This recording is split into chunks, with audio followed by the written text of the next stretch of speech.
আমি তারেক রহমান সাহেবকে বলবো যে আপনিও তো মজলুম।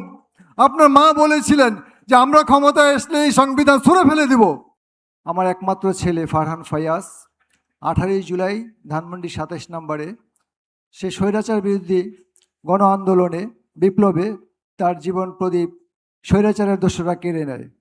সে রাজপথে গিয়েছিল বৈষম্যের দূর করার জন্য। যে বৈষম্য আমরা যে আমাদের ভোটাধিকার হরণ, যে ফেসিবাদরা যে ভোটাধিকার হরণ করেছিল, সেই ভোটাধিকার সর্বোপরি বাংলাদেশকে যে দুর্নীতি স্বর্গরাজ্যে পরিণত করেছিল, সেই দুর্নীতি থেকে বাংলাদেশকে মুক্ত করার জন্য সে জীবন দিয়েছিল। অথচ আমরা আজকে নব্য স্বৈরাচারের গন্ধ দেখতে পাচ্ছি, শুনতে পাচ্ছি। আপনারা, আমি আজকের এই সমাবেশ থেকে বলতে চাই যে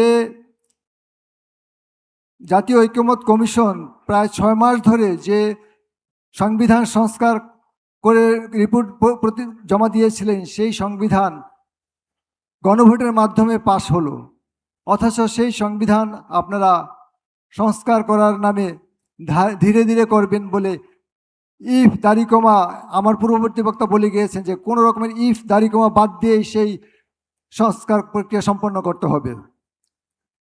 আর যেই সংবিধান আমার ছেলে সহ হাজার শহীদের জীবন কেড়ে নিয়েছে, প্রায় 20,000 জুলাই যোদ্ধার রক্ত রাজপথে দিয়েছে, যেই সংবিধান স্বৈরাচারের জন্ম দেয়, যেই সংবিধান আপনার আমার ভোটের অধিকার কেড়ে নেয়, আমরা কি সেই সংবিধান চাই? আমরা সেই সংবিধান দেখতে চাই না। আমরা এমন একটি সংবিধান চাই যেই সংবিধানে আর ফেসিবাদ ফিরে না আসে, যেই সংবিধানে আর কোনো রাজপথে কোনো ছাত্রকে জীবন দিতে না হয়।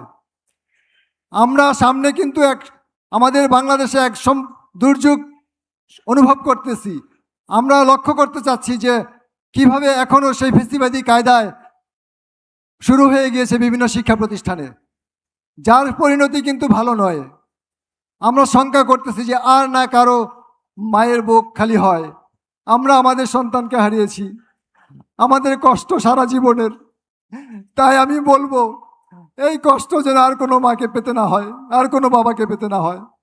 আপনারা অনতিবিলম্বে, আমি তারেক রহমান সাহেবকে বলবো যে আপনিও তো মজলুম। আপনার মা বলেছিলেন যে আমরা ক্ষমতায় আসলে এই সংবিধান ছুঁড়ে ফেলে দিব। সুতরাং আমি বলবো যে সংবিধানের জন্য মানুষ নয়, মানুষের জন্য এই সংবিধান। যেই সংবিধান আপনার আমার ভোটের অধিকার কেড়ে নিয়েছে, আমার সন্তানদের কেড়ে নিয়েছে, সেই সংবিধান সর্বোপরি গণভোটের রায় অনতিবিলম্বে বাস্তবায়ন করুন। ধন্যবাদ সবাইকে। আসসালামু আলাইকুম।